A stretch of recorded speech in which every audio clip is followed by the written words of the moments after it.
anyways, we're just really excited. We're really excited. We had no clue this would happen. Yeah. I have a shitty Instagram following. He has a shitty Instagram following. This is the most social media thing that we've done consistently, and it has by far exceeded all of our expectations ever. Yeah. Oh yeah. It's been super fun. Like it was. I will give myself credit and say I did know this would happen. Because with the podcast experience, I didn't that's know why shit. that's why I came up with but I didn't know it would happen this fast, and I also didn't know it would be this fun. And it's I didn't know I would learn quite this much. Like it was in every metric it was better than it was supposed to be, and it keeps like that trajectory keeps, so it's just been a blast and a half, and growing at that, and yeah, it's so fun. Like it's honestly such a privilege to be able to talk to different people and just kind of intake information, and you don't realize how helpful and how informative it is to do until you turn around and either talk to a client or like train one of your trainers or something like that, and you use their words, and you're like, oh, I just picked up a little piece of this from this person, I picked up a little piece of that from that person. Yeah. And it's super fun to have this sentence. Here's something I learned from Michael Ellis. Here's something I learned from Tyler Muto. Here's something I learned from, and it's super cool to like add these little things to your like repertoire and be like, all right, I'm, it's fun. Yeah. And then just like in LA, right? Like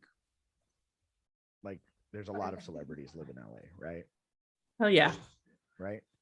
I fanboy more, but I hide it. I hide my fanboyness when I meet Michael Ellis and Larry Crone and like all these trainers that I really respect their information, and like we got drinks with Larry Crone like a month ago, like every day for 3 days. We're just getting drunk with Larry Crone. Like, you know what I mean? Like to be able to put to be accepted by the industry. I think that's really cool to be accepted by the industry, but by being accepted by being completely ourselves.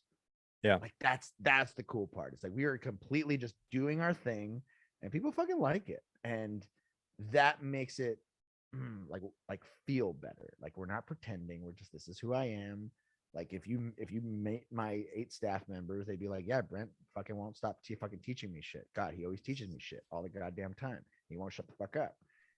And this is who we are. And so it's nice to be in a position to meet people that we know their work, we appreciate their work, we look up to them, and we want to funnel that information to new dog trainers. Mm-hmm. And we want to help, in the internet era where like you can watch 100 different dog training videos, we want to help give some type of sense or order to all that stuff, so that the new dog trainer can be like, oh, I see where this fits, where this is a square peg and this is a round hole.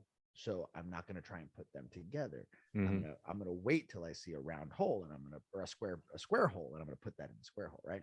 So like this is our ultimate like mission. Right. Yeah. So your guys' podcast is really geared towards other trainers. Yes. Toward newer trainers. And we've had, go ahead. For us, it's geared towards just clients. Uh-huh. Yeah.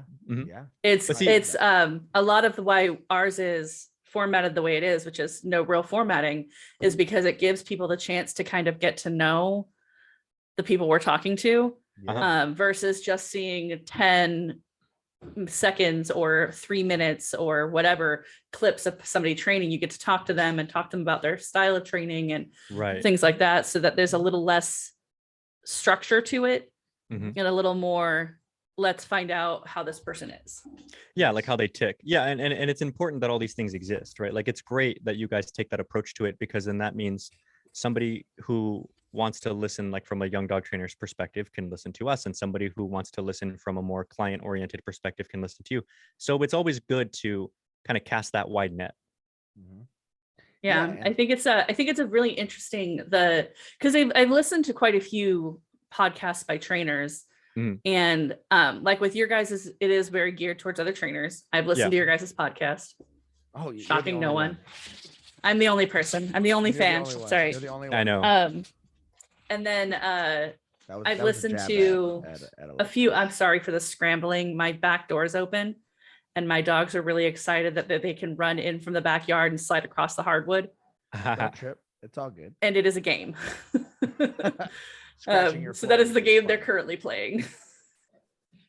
But a lot of them are very boring, to be honest. A lot of them are boring. They're just very structure formatted, kind of black and white sort of deal.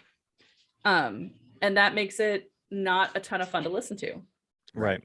Like I listen to them in the background because I want to learn something that they're talking about specifically, but it's not one that I'm sitting actively and listening to.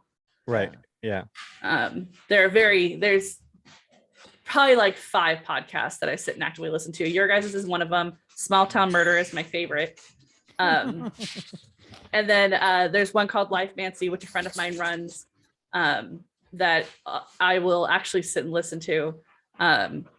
But there's not a lot of, because of that sort of forced structure to things. There's a lot of them I just won't listen. I'll just listen to them as background noise and kind of absorb the information. But I also can't do just one thing at once, which is why you guys keep seeing me like glance off to the sides and things. My ADHD doesn't allow me to hyper focus on one thing. Right. Yeah, no. And I've got a puppy who's being a butt. Oh, My sorry. new goal is to just go binge your podcast and take notes, because that's Yeah. I more mean, that's so- my learning style, yeah. I guess, is I just want to be like fully immersed and be like, yeah, And learn. let's just dive in. I hear you. I'm Yeah. like that with TV shows. Yep. I am too. I Yeah. am too. Yeah. I'm when you currently go through doing the that with podcast- Chicago Fire. Yeah, when you go through the podcast, there's some episodes me and Mariano just put to like that we do by ourselves, and then there's some most episodes are interviews with other dog trainers, right? Now, mind you, like we interview trainers. There's two things we do on purpose, and I'm just gonna like spill our secrets out so that Go you for guys get it. There are dog trainers that have huge followings, okay, and some of those dog trainers we don't agree with the way that they train dogs. We interview them because we want their audience to be introduced to new dog trainers. Right. And then there are some dog trainers out there that we really love their work and we really respect what's going on. And we feel that other dog trainers should know those dog trainers. Right. So in our podcast, like everyone has a voice, everyone can say what they want to say, everyone can say their points, everyone can do those things. But ultimately our mission is like we want dog training to progress forward, right? And so how many plus R trainers have we tried to have on? A bunch. Here, I have the number. It's about 18, and we've had on 2. And 2 out of 18 said yes, because I love plus R training, right? And I love food work, motivation work. I love it. I literally went from Keeler compulsion work all the way to the other side. And then I find myself these days just being able to fluctuate across the spectrum. Right. And I love having those conversations, but it's really hard to get a non-religious person from the plus R world, to talk to. Right. And I say religion because it's like there's only one way. There's never one way. If anyone who says there's only one way, you're wrong. Sorry, you're wrong. Period. Doesn't matter what the way is, you're wrong.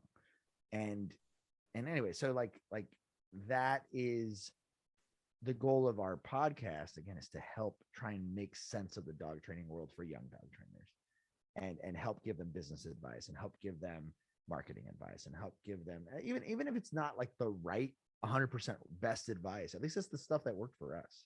You know what I mean? Well, at least it's something. Like as somebody who's only like I launched my LLC in December.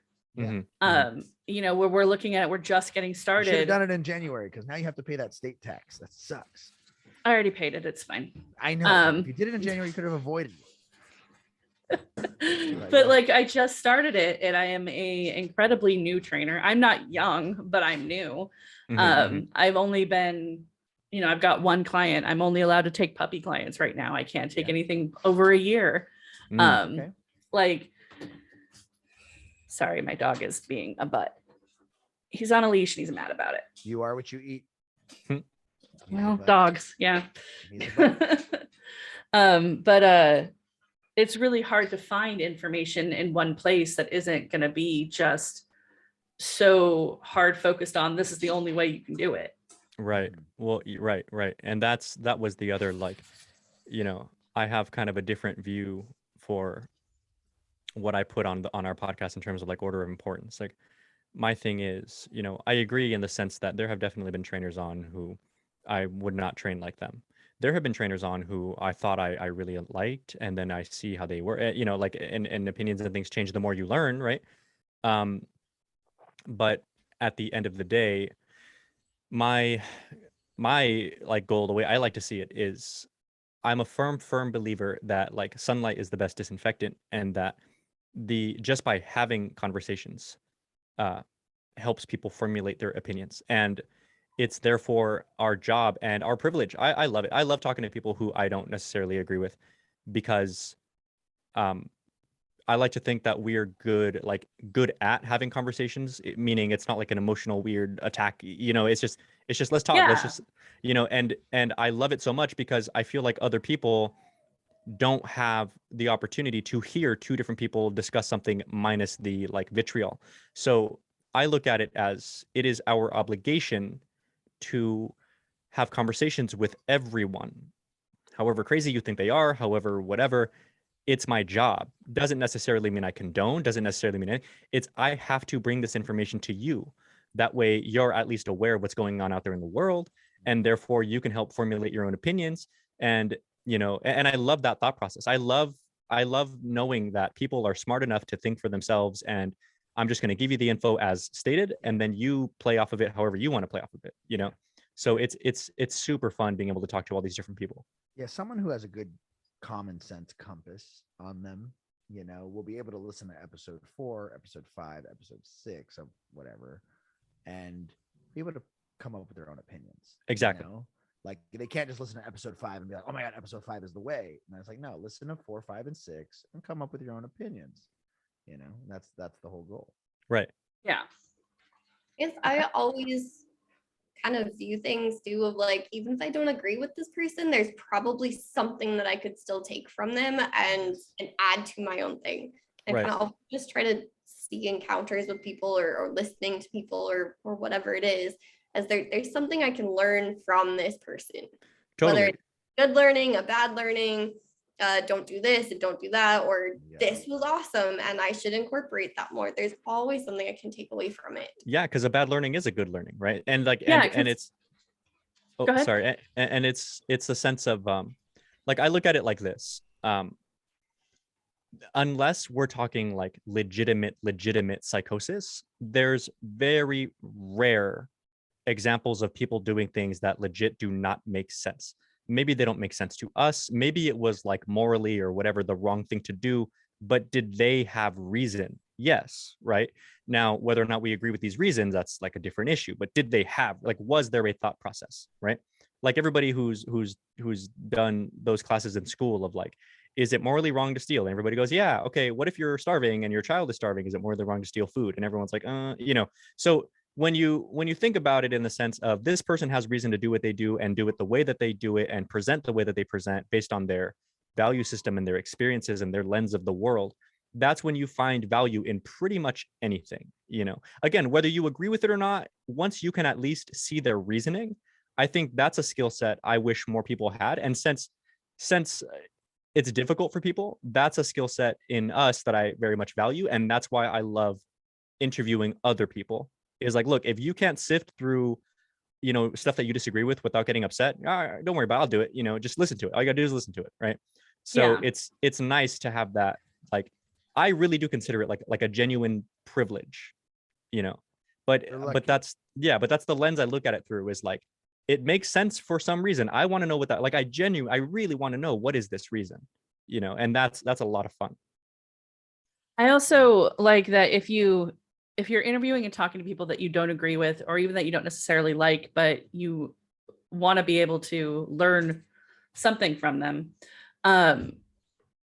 The other part of that is, if you don't know how somebody is doing something or why somebody is doing something, how do you know how to work through, like, let's say one trainer does X, Y, and Z, and the dog responds poorly, and now that dog has been shifted over to you as a different trainer.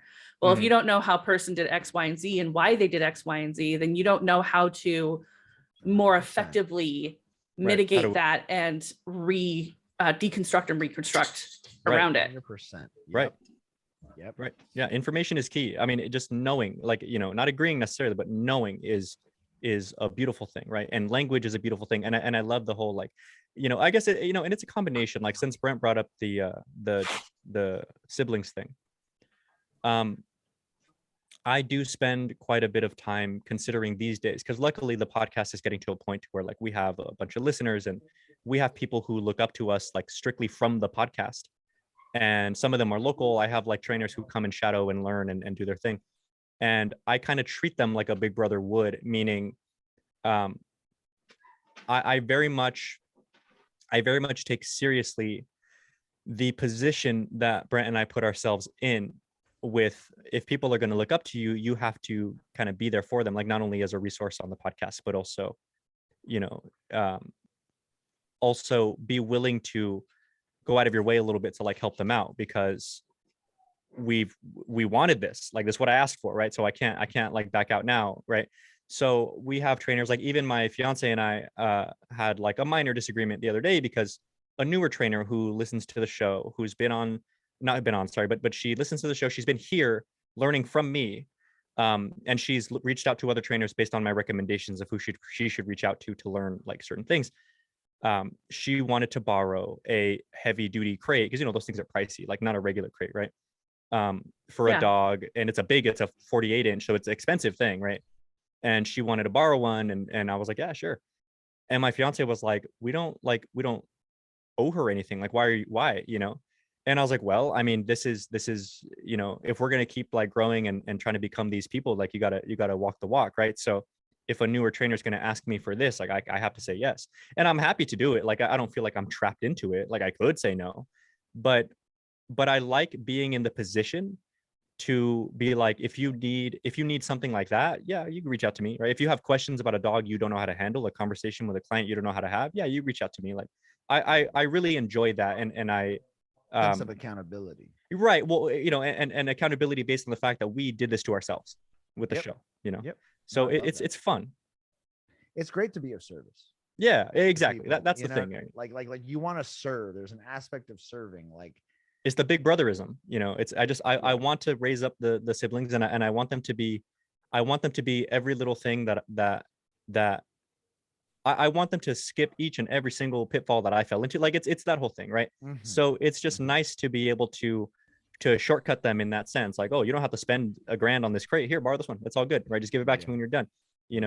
It's nice to be able to teach them things that took me years and reps and this and that to learn. I'm like, yeah, well, that's what we're for. Like, that's what older siblings are for, really. But I even get in trouble with my fiance over my actual siblings. My little brother calls me, my little brother and my little sisters are, like, my pride and joy, so they cannot call me for, like, 3-4 months at a time, and then they can call me and be like, hey, can you help me buy a laptop for school? And I'm like, yeah, sure. And my fiance gets upset, because she's like, they don't even call to say hi. And I'm like, so and I'm like, yeah, I'd love to talk to them more, and I jokingly will pick at them for it, like, you guys say hello to me every now and again, but and mind you, my fiance is an only child too. So she's like, well, let me call to say hi. Like, isn't that kind of rude? And I'm like, I don't care if it is. They're my siblings. Like, if they want something, I need them to know that the answer is yes, So I don't even really like joking like the answer is no. You know what I mean? Because this is my function as an older brother. And I tell them all the time, like, you guys have no idea how much I wish I had a me, but yeah, right. But I'm here, whatever. So, like, it is what it is. So then they're just luckier than me, and that's fine. So I really take it to heart that you can't really tell people no if they're in that position to where they look up to you. Yeah. I've gotten really lucky in that the last, like, year and a half, I have made a very, Gambit, for real, bud, you're fine. Puppy.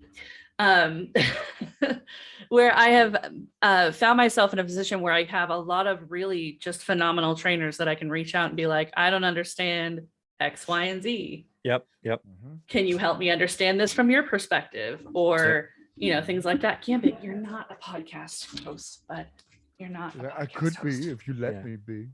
He's I could he's ask tired questions. because he has had a very big day. Mm. And so when He he's wants really cuddles. tired, he's extra puppy. Ah. So he wants to be in my personal space and in my lap. And You guys have heard of HALT, right? Hungry, angry, lonely, tired. yes, yeah.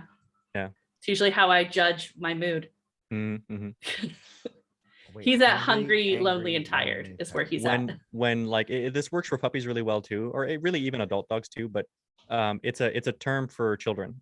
Hungry, Mhm. angry, lonely, tired. If they're one of these things, they're usually extra like They act obstinate and out. difficult, right? Yeah. Because there's a need there that is not met. So when you Yeah. start fulfilling this thing, right? The kid's hungry, you feed them, they're better. They're tired, they sleep, they're better. So Yep. HALT Definitely it, I'm the hungry. I'm the yeah.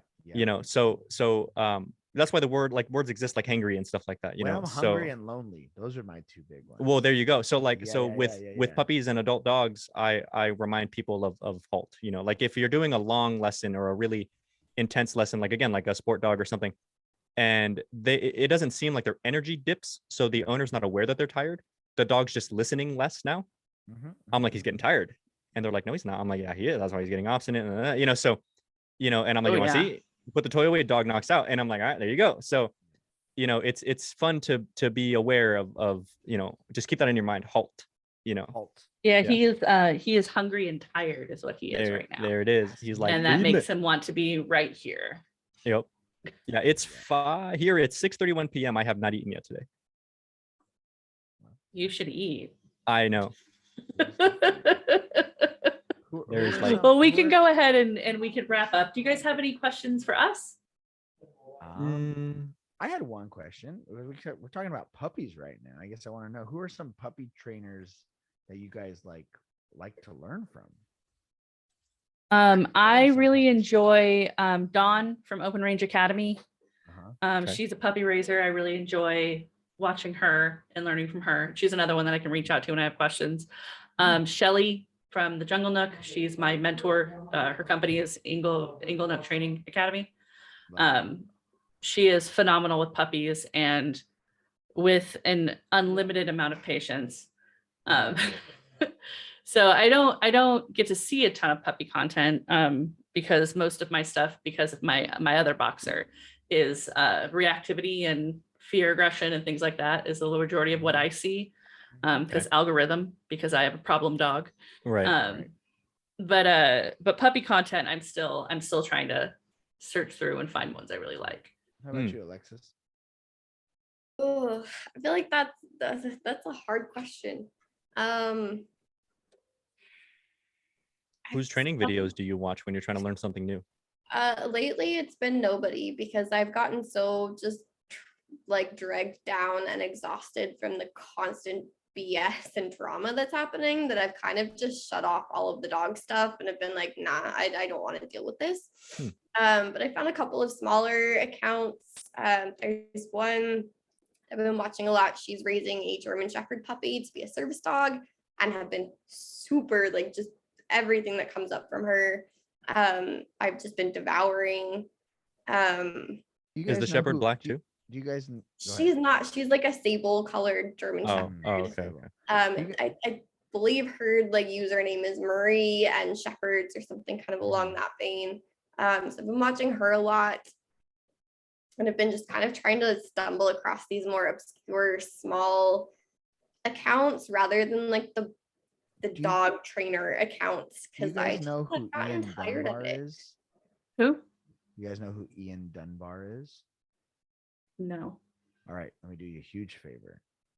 The guy I learned puppy training, not from in person. He was, so before social media was social media, this guy in the 80s and the 90s put all of his books out for free, all of his content out for free. When YouTube became a thing in 2006, he put all of his videos out for free. Dr. Ian Dunbar. Dr. Ian, yeah. He was a dog trainer that went back to veterinary school, became a veterinary behaviorist, okay? And then he continued to produce free content for many, many years. So I say this because I think Dr. Dunbar, even though he's more on like the plus R side and all that, like puppies, like they don't like with occasional corrections here and there, like they need a couple corrections. Most So of it's going to Dr. be snacks. Yeah, but most of it's going to be snacks and Well, you'd motivation be and surprised. Like manipulation. he does get into behavioral understandings. He definitely gets Yes. into like group mentality, like in daycares and things like that. He Yeah. built, I think, big programs for LA. The Serious Puppy Academy. Yeah, like exactly. Right. like look up Ian Dunbar, and this is for every single dog trainer, because what we've Yeah. noticed through the Instagram stage. I didn't grow up in Instagram. I hate Instagram still to this day, right? Or social media. Ian Dunbar is an OG. He's literally 85 years old.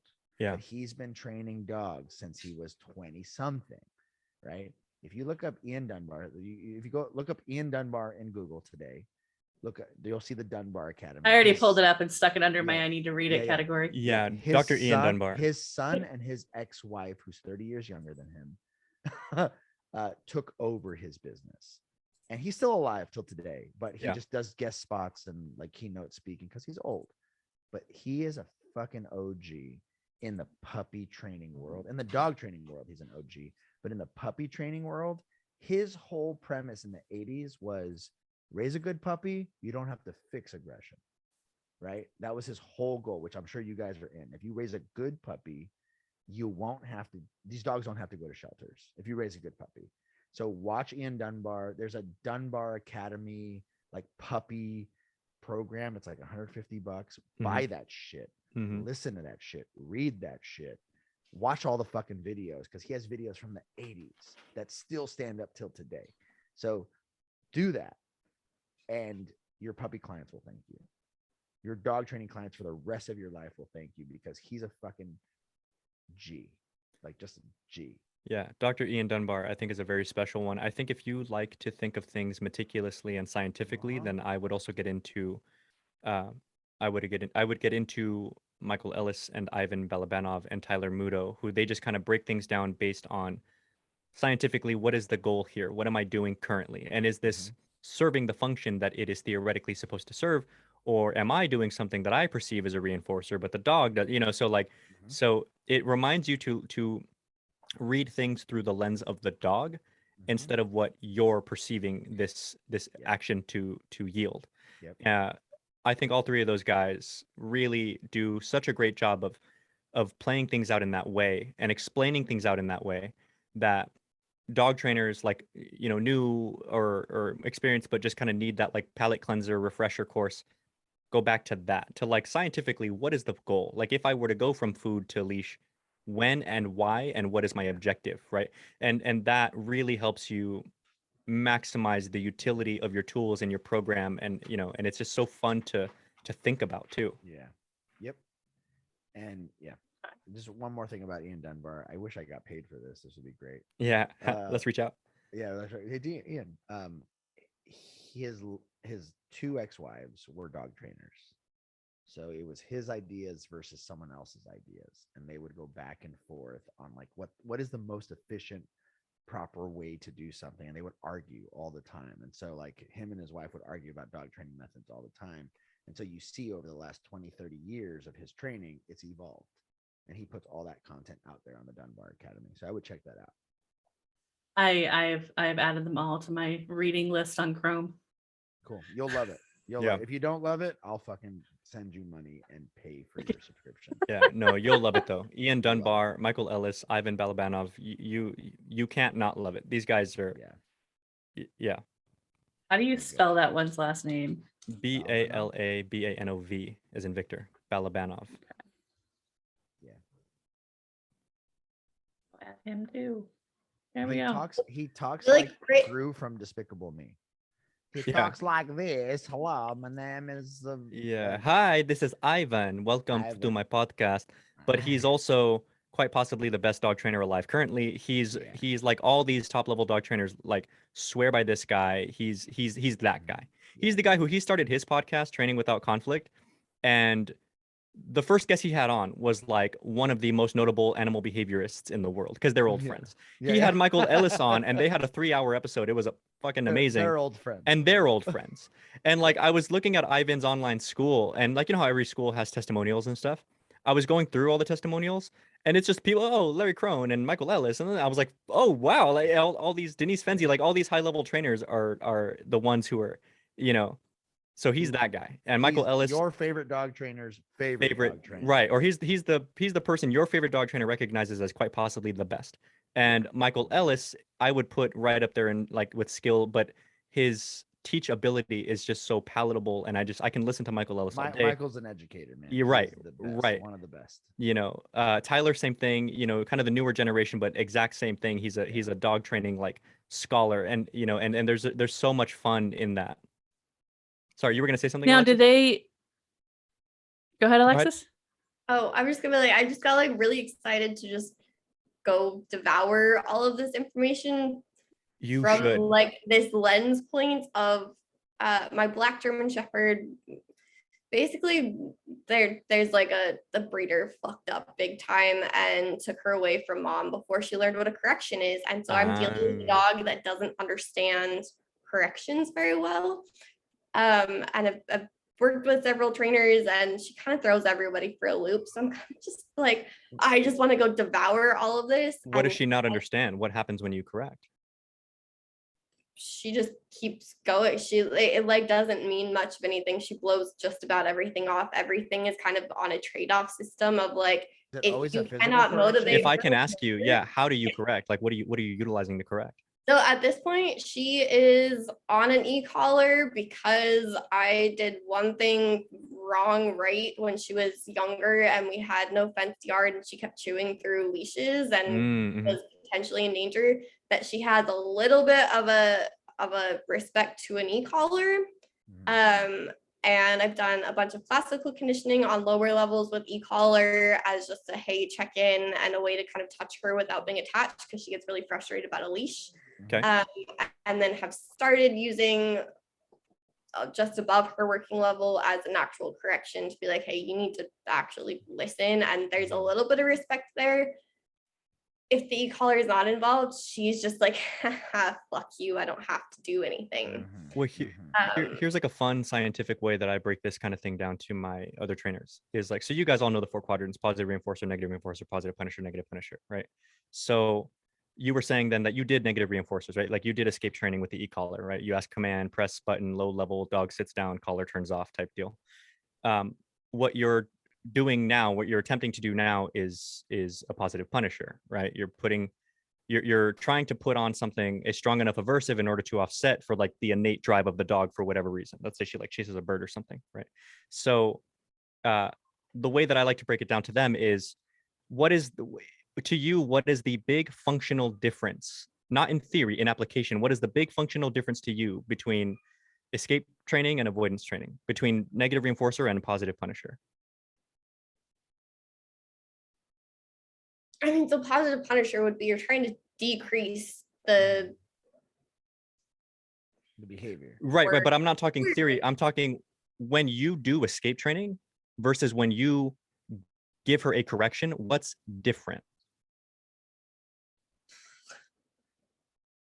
This mean, is a I would big say question for a there's- lot of trainers. I mean, Yeah. there's overlap there of I would say there's overlap between a negative reinforcer and positive punisher where Okay. You want to know where the overlap isn't, or at least as I teach my people? yes. One of them has a marker, because in order to teach a dog to avoid, they have to understand what exactly is it that they should be avoiding. There is no marker for pressure. You just ask the command, sit, e-collar turns on because it turns on, right? Versus the other one has a marker, that's a no, right? No means tap, Right. right? So then you get to look at, am I marking effectively?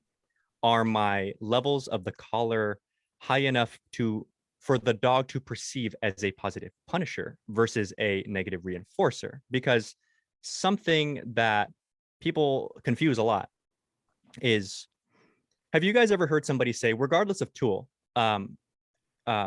yeah, I use the prong collar, I use the e-collar, I use the whatever, and it works. She stops jumping. When she jumps, I tell her no, and I press a tap, and she jumps down.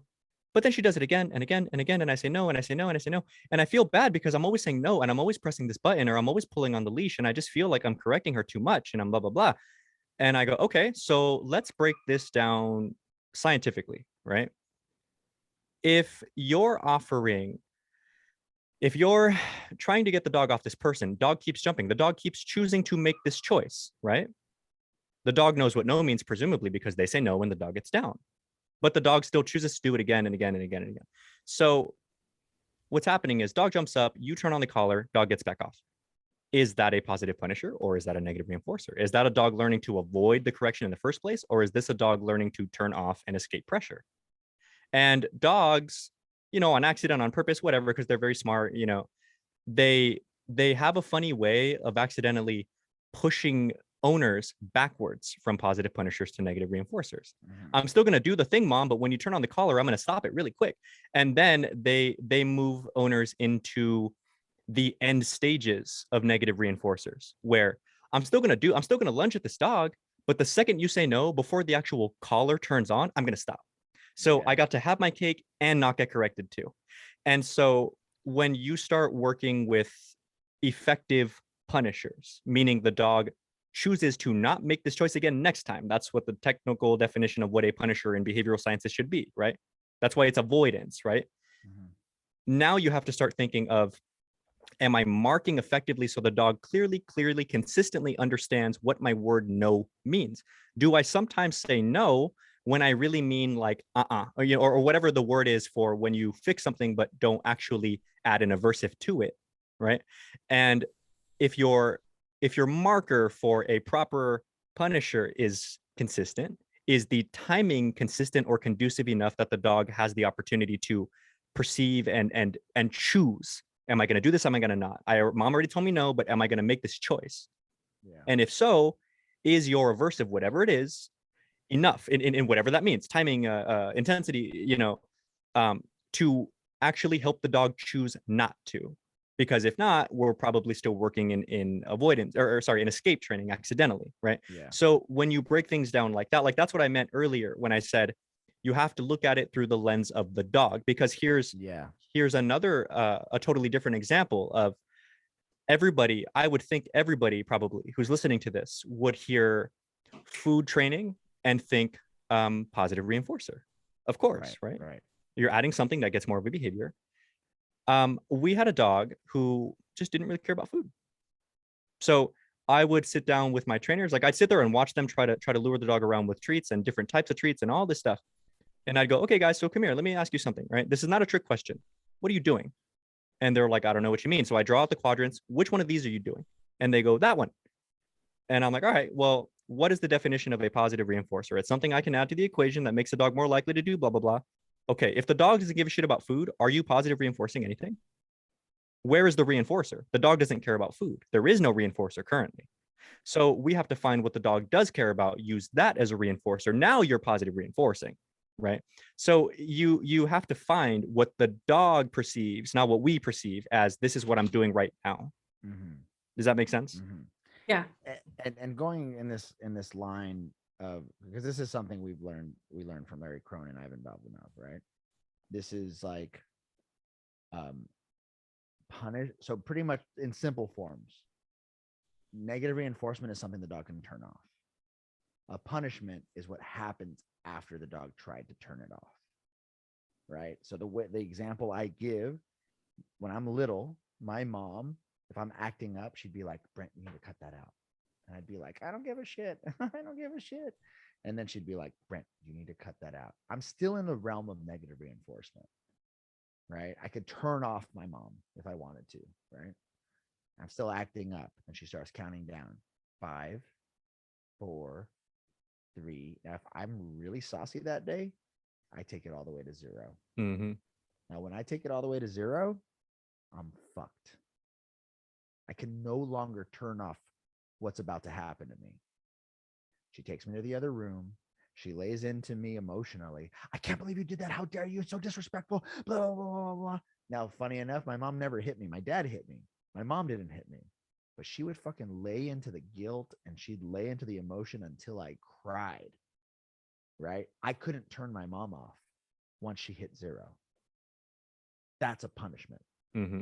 Everything prior to punishment is negative reinforcement. Yeah, the way that it was, turn her off if I wanted to, the way that it was told to me that I like a lot, because I like things in like nerdy scientific terms, is when you fully understand the function of a negative reinforcer, right, of escape training, and you fully understand the function of a positive punisher, avoidance training, understand this: avoidance is not escapable and escape is not avoidable, which means if I'm running negative reinforcers, the only way for the dog to avoid the escape training is to be faster than me, right? Because I'll ask the command sit, and then I press button on that delay, right? For the timing interval for the dog to understand and run that.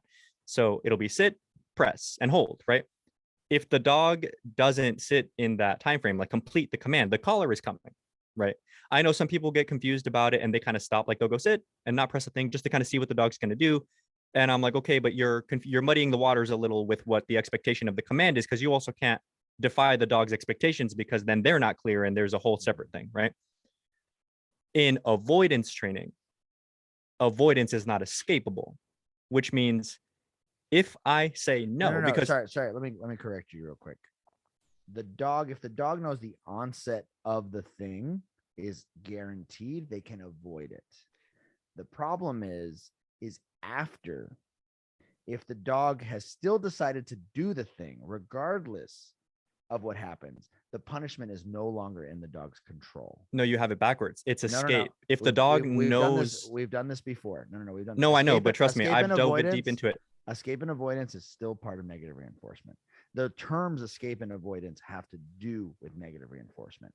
Punishment makes the dog decrease that behavior completely.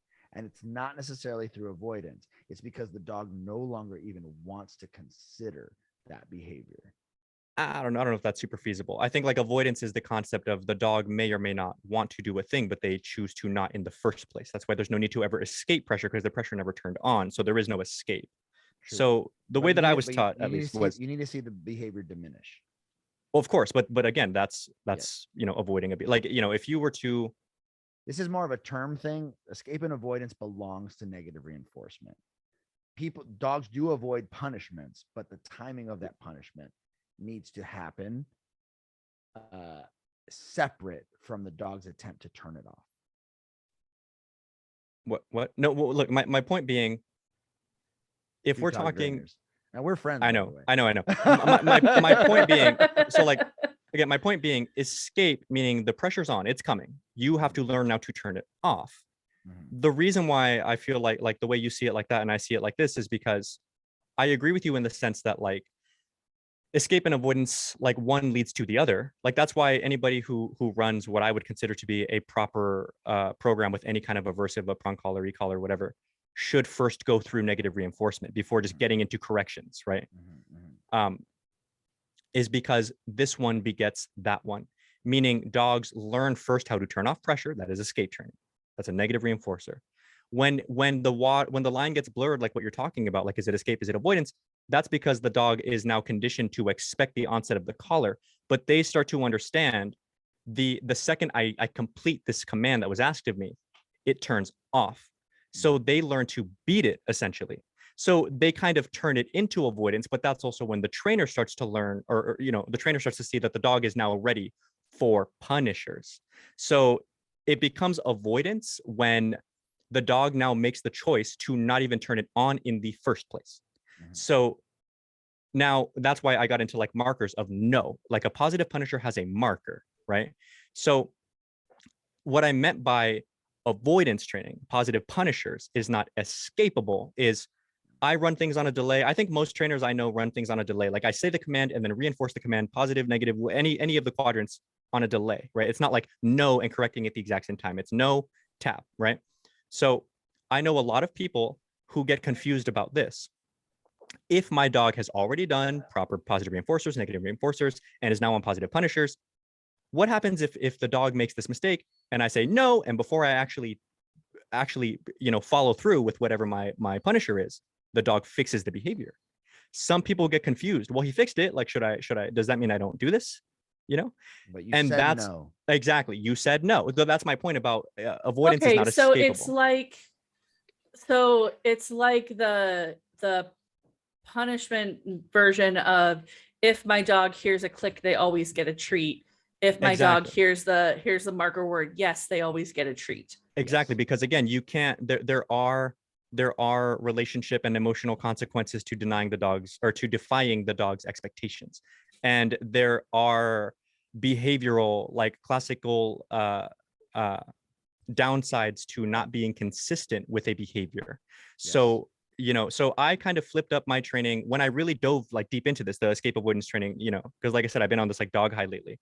I started flipping around my training a little for my staff at least. And I'm slowly kind of integrating my clients into this where I don't run on 2-tiered rewards and punishers anymore. I run on 3-tiered rewards and punishers now, meaning I used to work with the word good and the word break, right? Break being my release. And that means the dog can move out of position and come get a treat.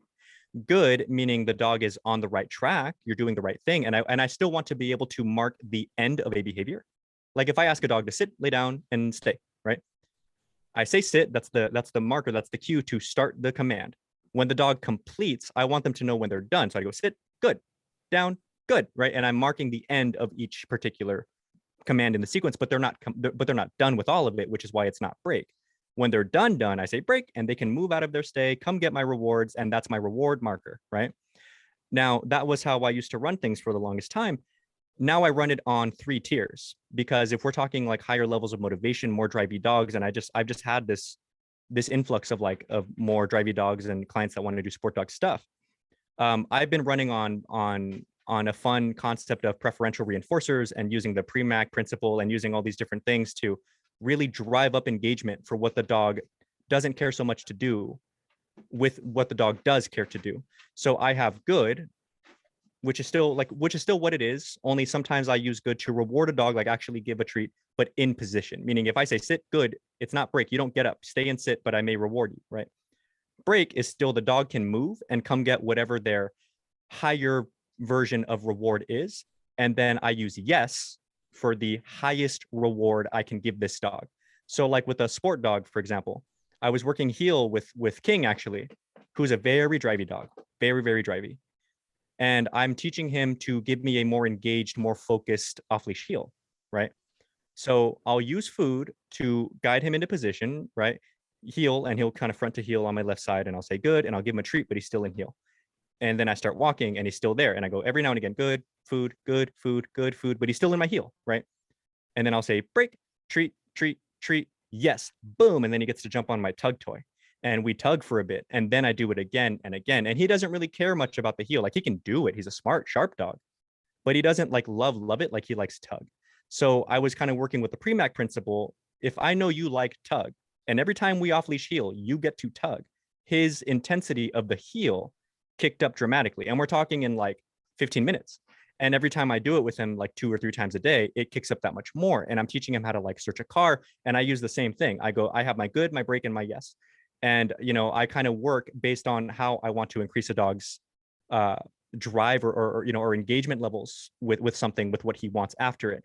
And the Premack principle works in the inverse too. So I have a 3-tiered corrective as well, right? So it used to be, like a fix word, right? Like J-Jack corrected me on this, and I love that he did. Like I really do enjoy this. Season 2, episode 10. Season 2, episode 10. J-Jack corrected me on this, and I've been making it a point to say this, and I've been saying the word correction here because most trainers, you guys included, like say the word correction. I don't really use the word correction anymore. I'll use the terms fix or punish, because a correction, the way I run it now, is there. I have a word that doesn't indicate a punisher, an aversive of any sort, but it does mean that the dog made a mistake.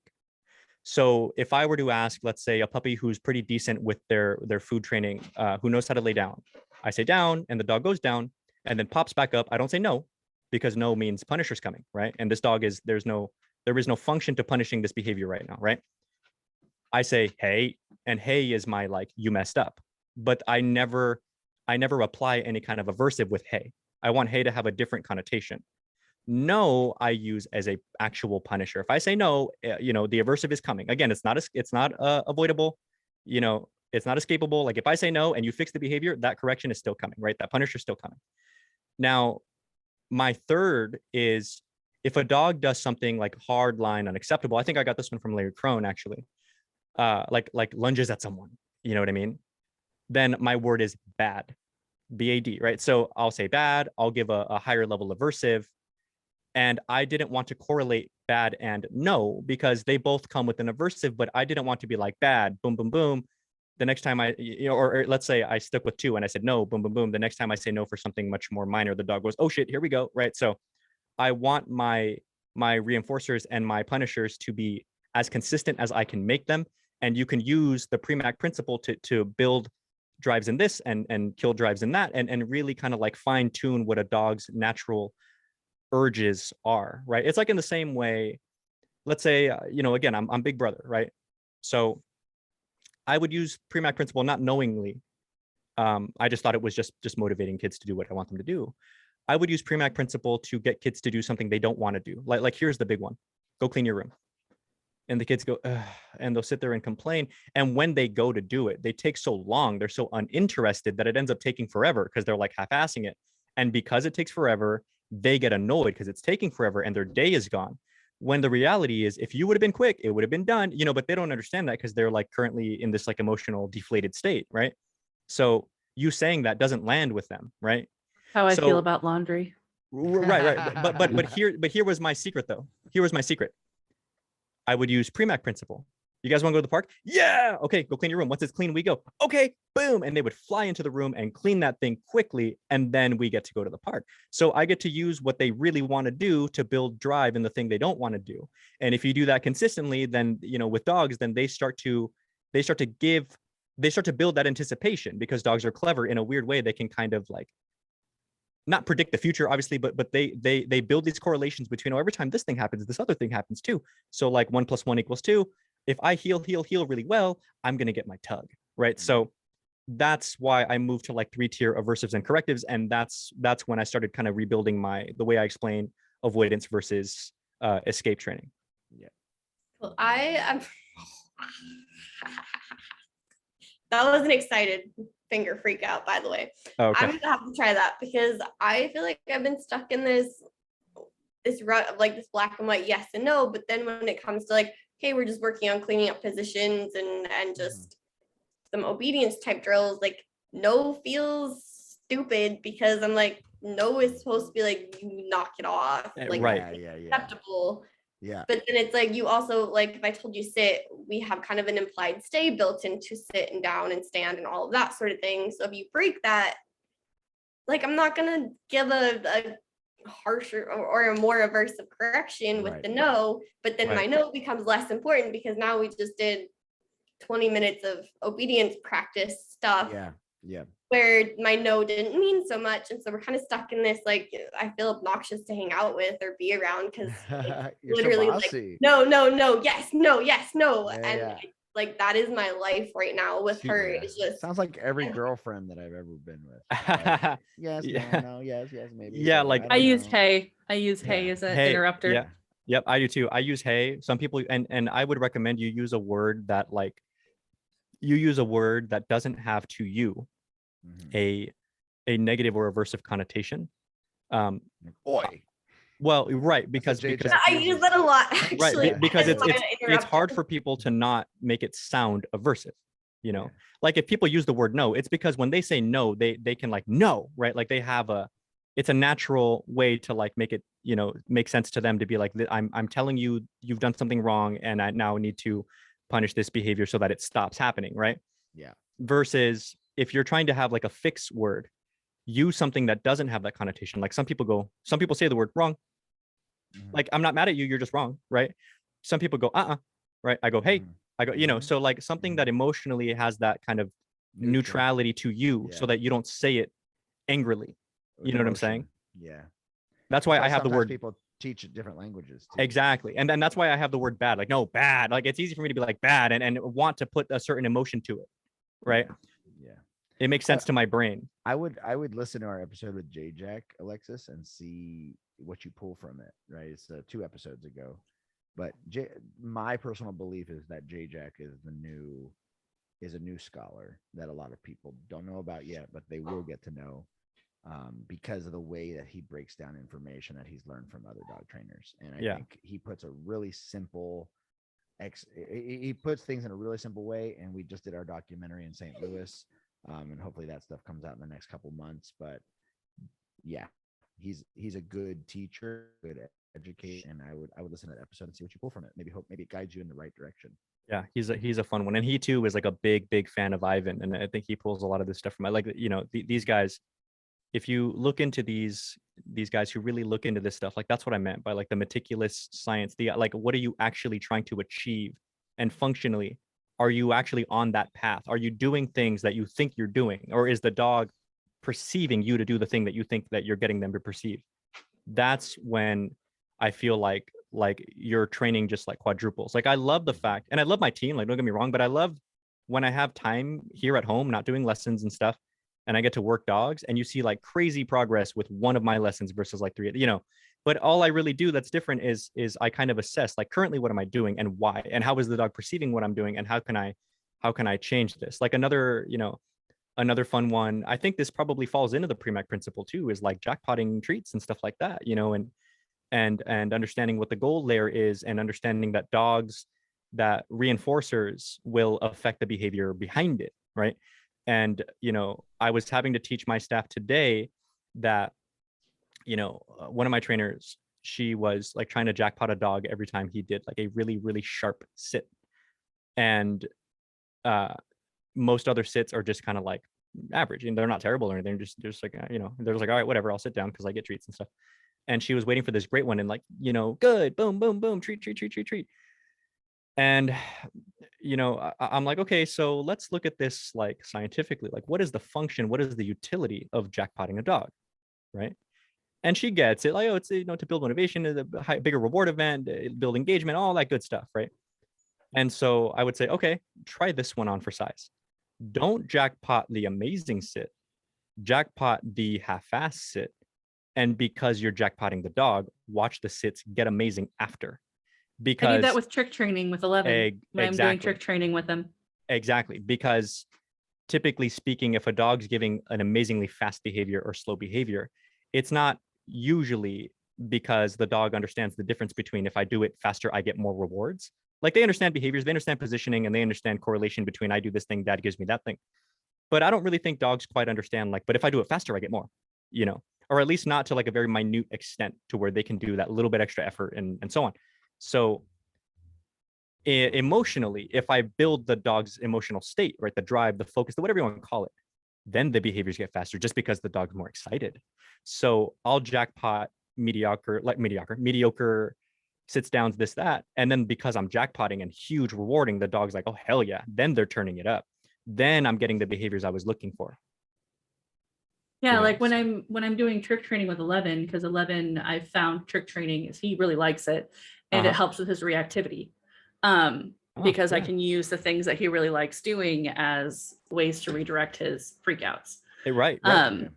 And so when I'm first starting to teach him a trick, even just the most minute, this is vaguely what I'm asking you to do, because he is so anxious and so easily scared. He immediately gets just jackpots for the small things where he's just starting to learn. And then from there, I can watch him progress, and I start, the better it gets, the less treats he gets. Right, so you dial it down, right? Yeah, and that's how I've taught him most of his training. Overall, with your guys' behavioral dogs, how good is their patience and impulse control? 11's impulse control is pretty good now, but only in regards to food and such. His impulse control in regards to his reactivity is getting better, but it's not super great. So you want to know a really cool unlock, is a lot of times our brains, and this happens with clients all the time, right? How many times you get a client that goes, my dog's wonderful, he's great, except he just hates other dogs. Other than other dogs, the dog is great, right? Like there's always like that one thing that the dog sucks at. The funny enough is it's not so much that the dog only sucks at that one thing, that's the only time the dog is exercising extreme amounts of lack of impulse control or patience, right? So that is the most obvious outstanding thing that the dog does that grabs the owner's attention to go like, fuck, I need to train this dog.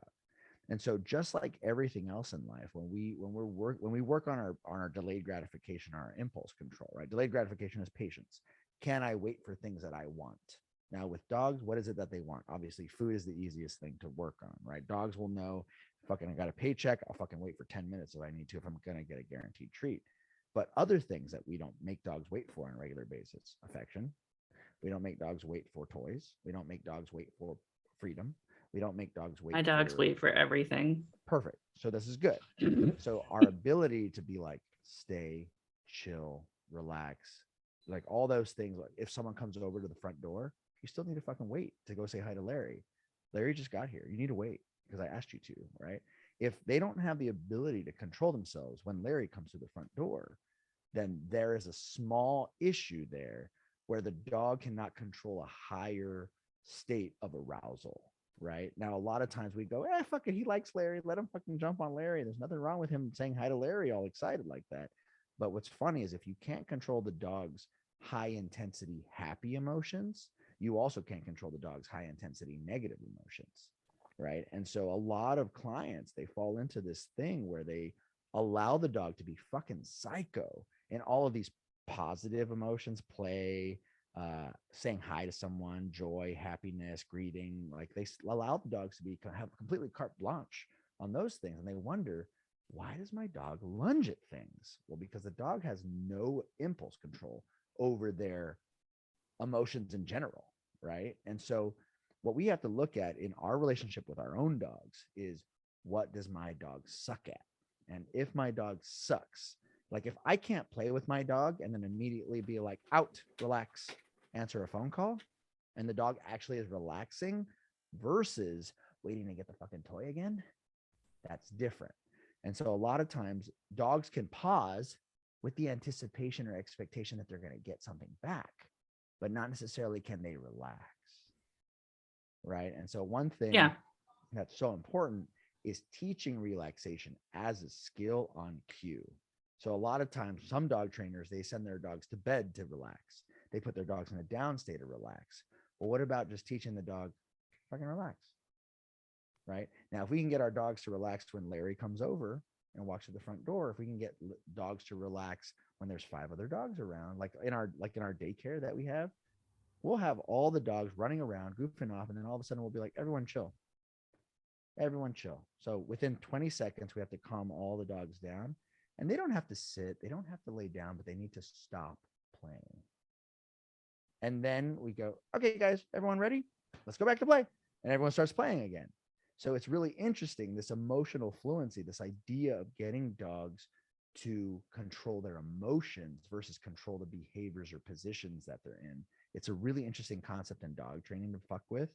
And listen to J-Jack and you'll be like, I see the other realm. I see this, right? So just go into it. I don't know your situation. I don't know your dog's situation. I can help you figure out, both of us can help you guys figure out like where you could maybe be doing something different or better, just because we're on different parts of our journey. But understand this whole idea of emotional fluency, being able to control your feelings, not hold the sit stay, to able to be like, I wanted that squirrel, but now that squirrel, I'm cool. I can let squirrel go. I'm fine. Right. It's not squirrel time right now. Yeah. Right now it's not squirrel time. Yeah. It's mom asked me to chill.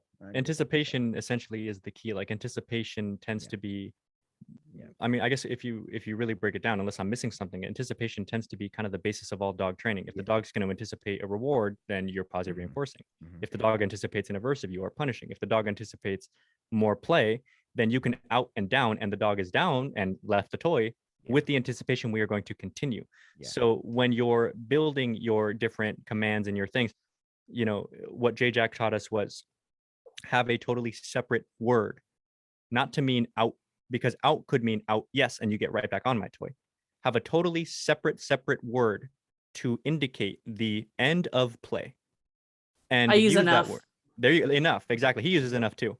I trained one of my assistants, service dog. That's actually how I met my assistant. Now he works here, and he uses all done, and he does this like this with his hands, and it's to teach the dog to anticipate. Not only are we like, do I want you to let go in this moment?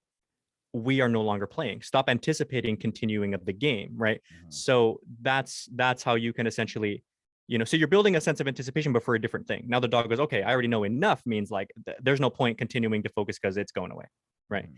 Versus out, yes, means the dog will stay in a very high alert situation, right? And certainly there is this fascinating interconnectivity between bodily positioning and mental and emotional, like energy levels, let's say. Like it is easier for people to relax when they're physically laying Still. down, right? Or still. Yeah. That's why you lose momentum. You like, I'll come home, sit down, take my shoes off, and then my fiance's like, want to go for a walk? And I'm like, nope.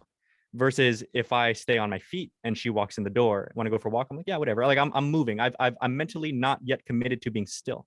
So for dogs, certainly there is reason why commands are what they are. Like there's a reason why place usually comes in the form of down, right? Instead of like stand on this bed or sit on this bed or whatever.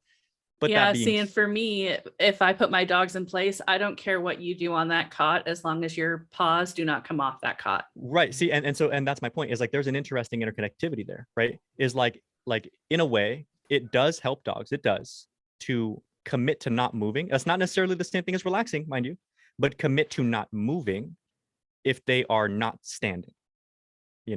Even the very active down, out, down, boom, dog is down on the edge of their seat, like about to explode, because they know I'm going to say yes at any second, right? But it's easier for them to not accidentally drift back into the toy, if they commit to a down, right? So it's not the same as relaxing, but just not moving. That being said, you can, vice versa exists. You can teach a dog to actually relax without downing. It's a non-positional thing, right? Like place is different than enough, right? Mhm. Yeah. Enough means you can go to place if you want, or you cannot, or you can whatever.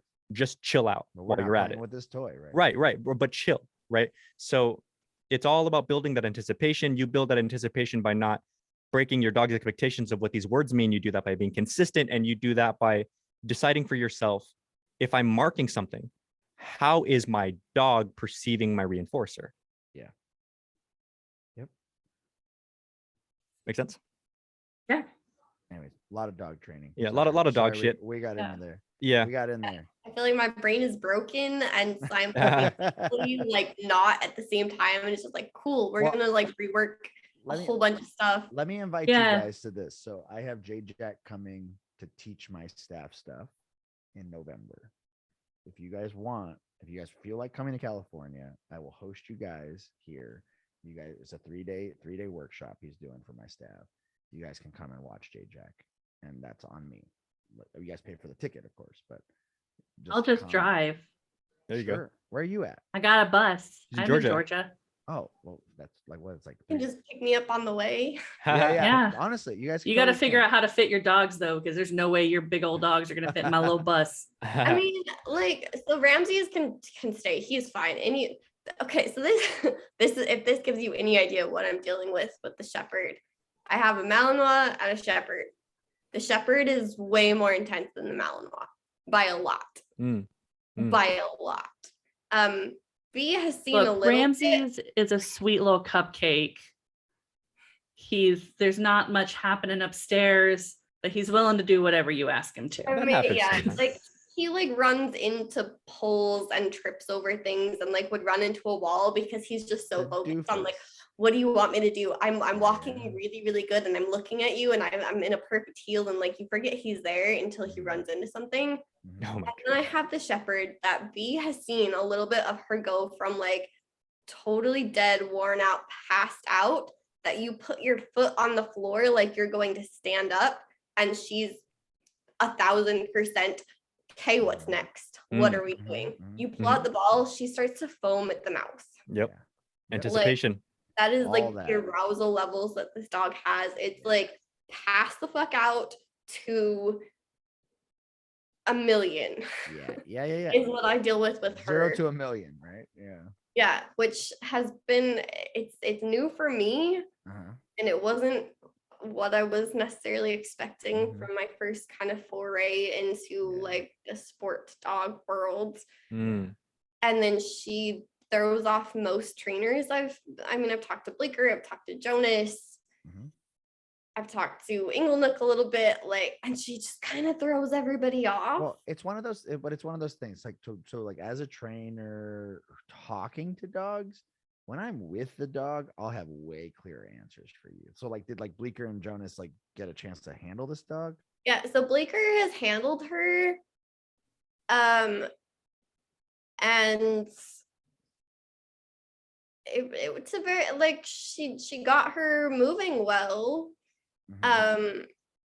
But it's like, hey, I can't, But did like, Jonas my touch goal this with dog? my goal with her is like, I want to be able to do things at normal speed, Yeah. not me have to make Keep up myself with the dog. busy and move so fast just to Yeah. keep this dog engaged. Like what?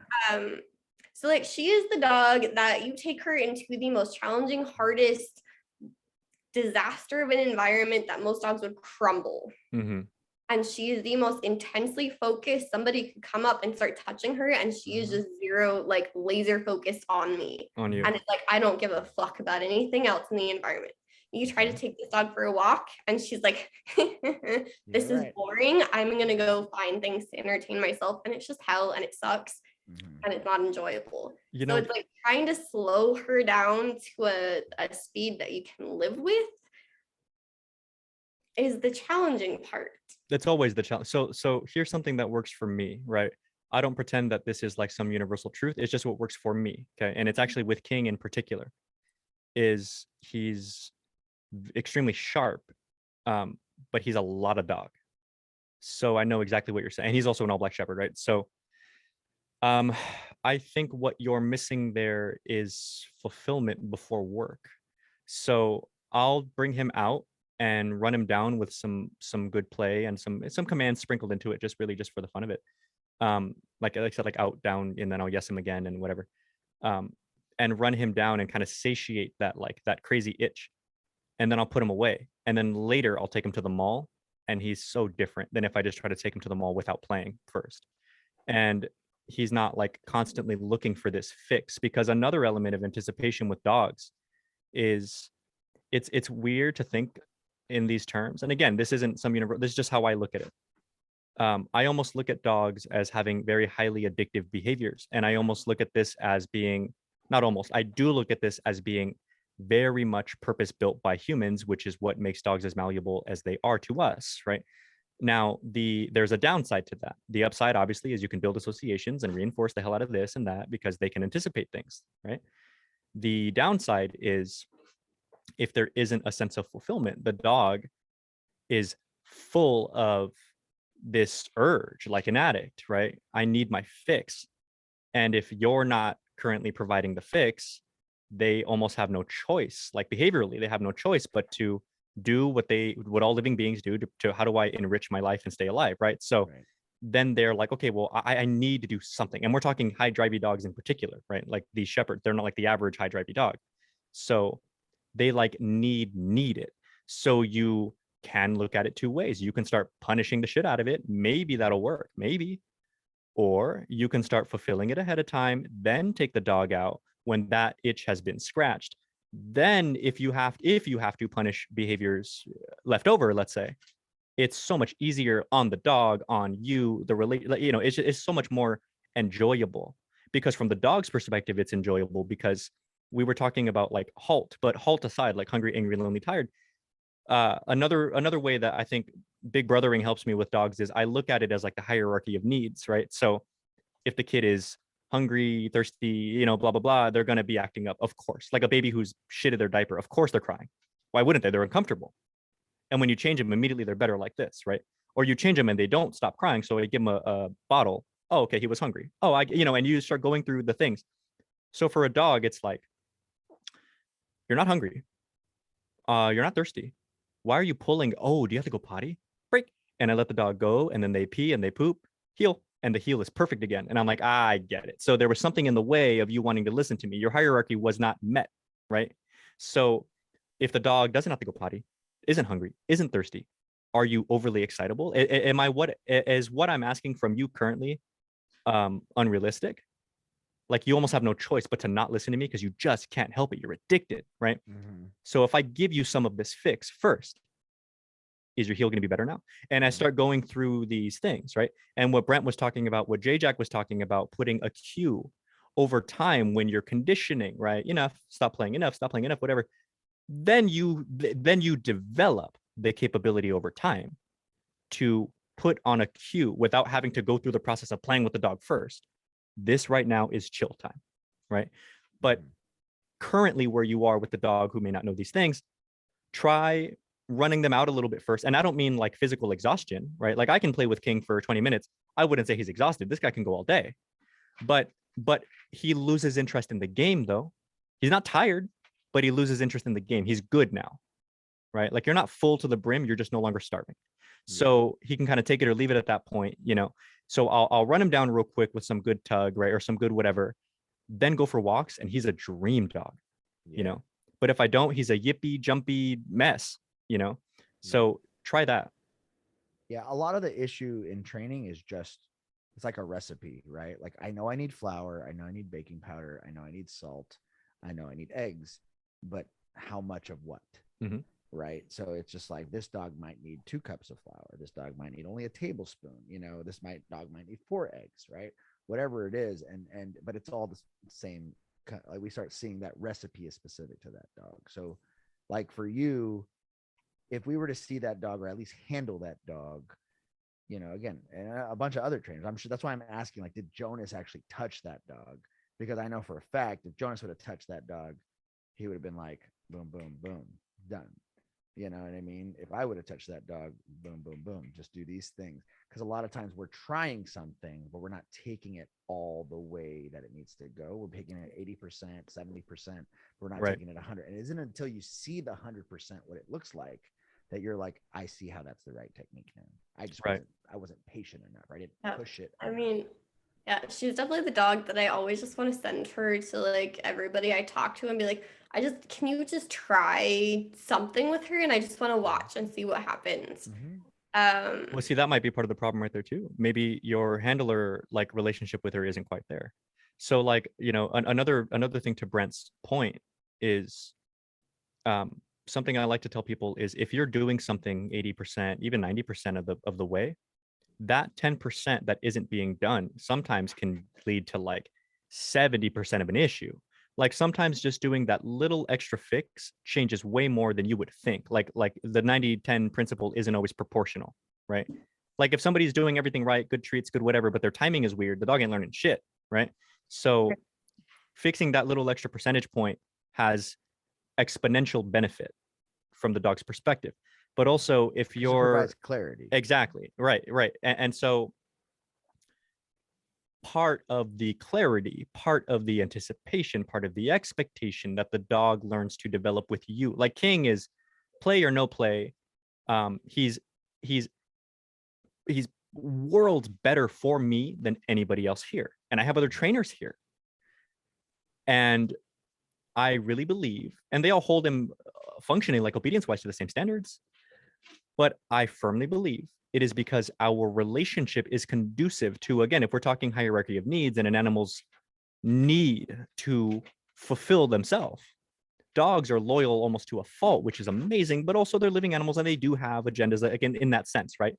So because I consistently, and I mean consistently, meet these needs of his, he has a higher level of trust for me. So he's willing to perform to a higher level for me. Obviously, what he knows is what he knows. It's not like he forgets heel from the 2 seconds that it took me to hand the leash over to someone else. But he's willing to put his trust in me, because even when he is antsy, he'll heel for me. He's just antsy, and I can see this, right? But he'll do it.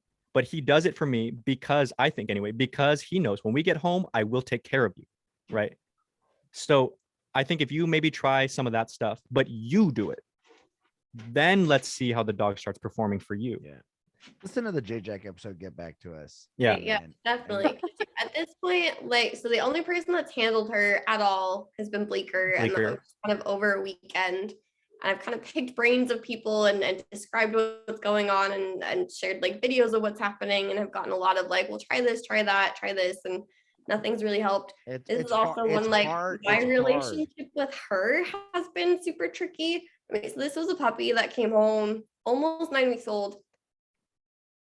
extremely antisocial, wanted Right. zero anything to do with you, didn't want to be in the house, didn't want to be near you, nothing. She was like, nope, I'm just going to go do my thing by myself. I'll go lay out in the sun all by myself. And that's just what I want to do.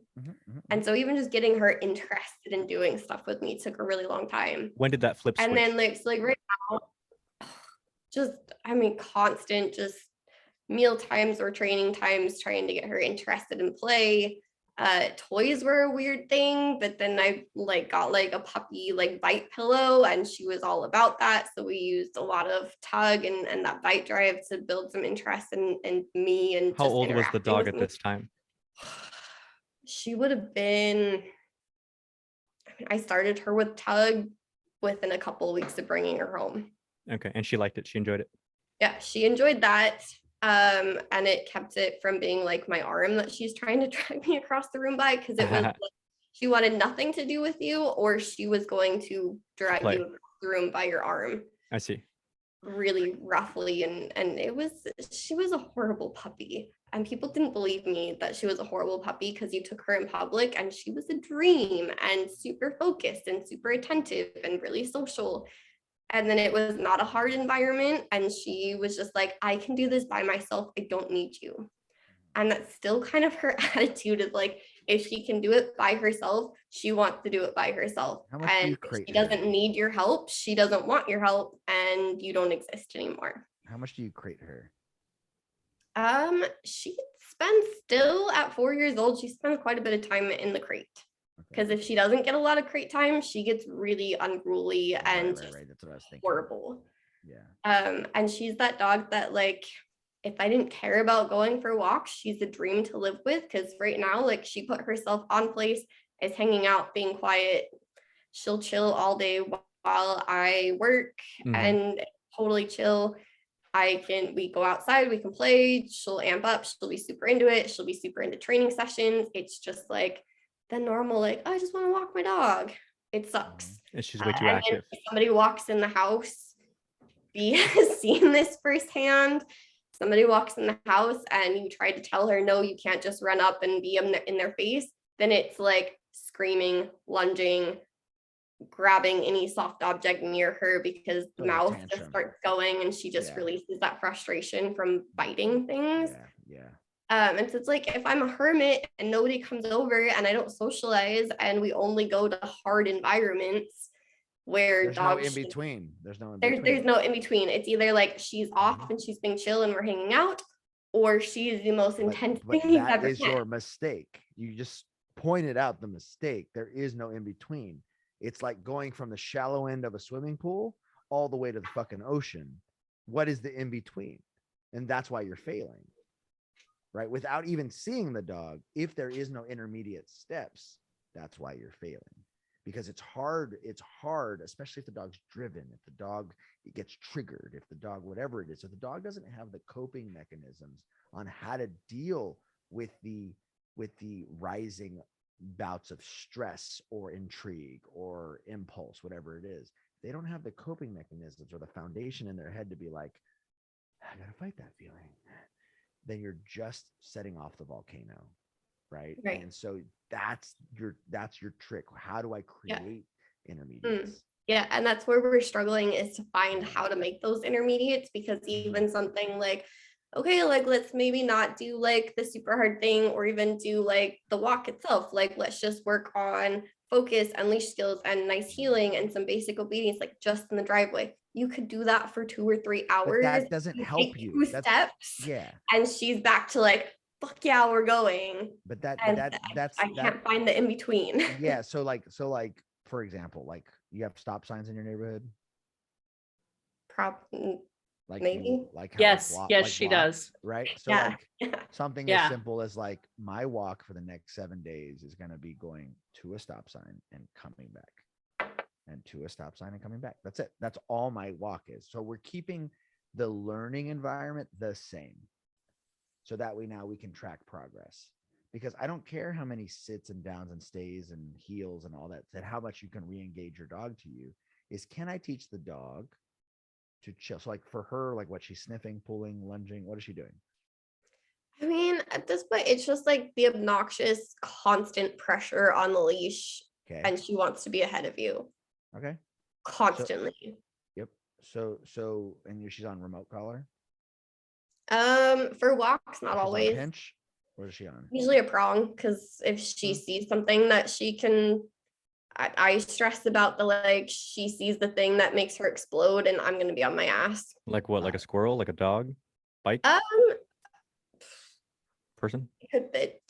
it's Stiff it could be a breeze. person, it could be a dog, it could be a breeze, it could be Breeze. a leaf that she And thinks is something.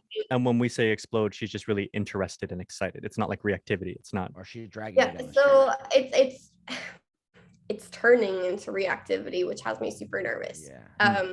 And a lot of that is just dealing with other humans that don't have a lot of manners and know-how of Sure. like give me some space. And so there's been a lot of times of like we can't just continue moving past an obstacle, we have to just kind of get out of the way, and then she just gets to sit and stare at it and build up intensity.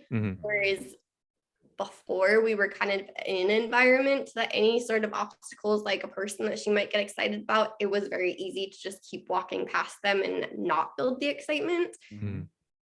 Now we're in more of an environment that it's a little more challenging just because of how roads are laid out, or like the walking trail we go on a lot. Because people in Missouri are overly friendly. And yeah, people are overly friendly, or like at this point, it's oftentimes like people with dogs, and it's like a dog on a retractable that they won't even like create space between dogs. And so then it's like two dogs trying to walk right past each Right. other. Right.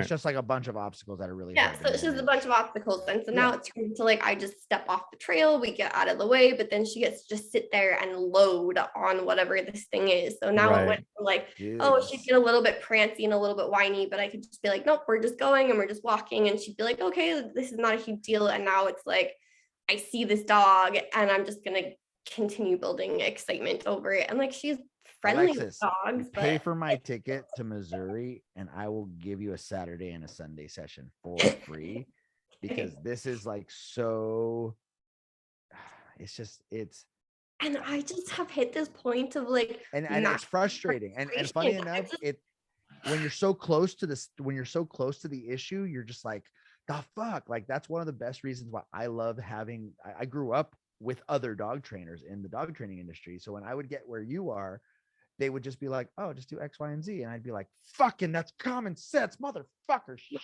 No, and I feel like every time I've like had a conversation, it's just been like, just slow her down, slow her down, slow her down. And I'm like, no, this is a dog that you slow her down, and she starts like foaming and but that is where, so like the information's not wrong, but maybe how the process is executed. Yeah. Or you know what I mean? That might be wrong, right? And I feel like there's been kind of a disconnect of, I mean, even like working with Bleecker, for example, she's like, I've never actually dealt with a dog with this genetic background, with this kind of drive and this kind of genetic basis to do these things that also has these issues. That's the problem. It's a different world. It's like it's a Lamborghini. Like it's exactly. It's a different world. world. Drive the Lamborghini. Exactly. So I keep like my thoughts, even for the last like month or so, it's just been like, I need to get brave and not feel like I'm gonna bother, because I have this massive anxiety of like, I reach out to one of you guys, I'm just bothering you, and I don't want to be like, hey, I know you have this kind of experience, but like, could you talk to me for a second? Pay for my ticket,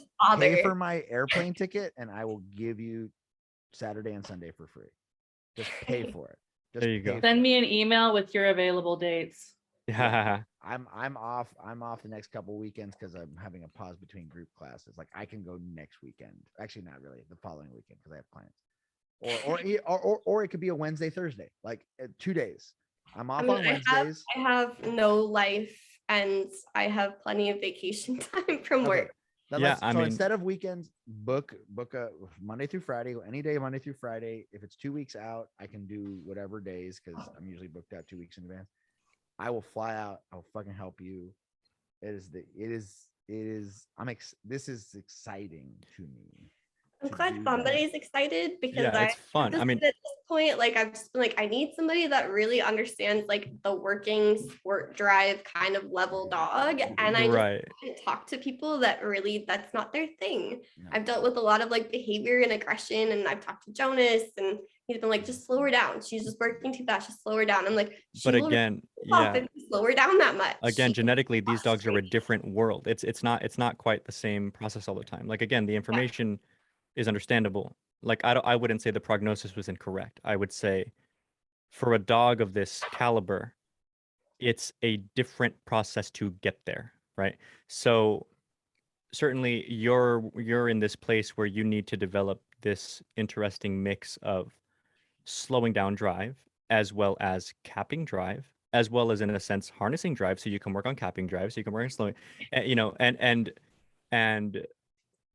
when you can do these things then you get to play with the sequence, right? That's essentially what Brent was saying that Jack was saying is at first, you know, I'll play with the dog till they're tired, then say enough because now the dog is tired, right? They don't stop because I said the word enough, they stop because they're tired.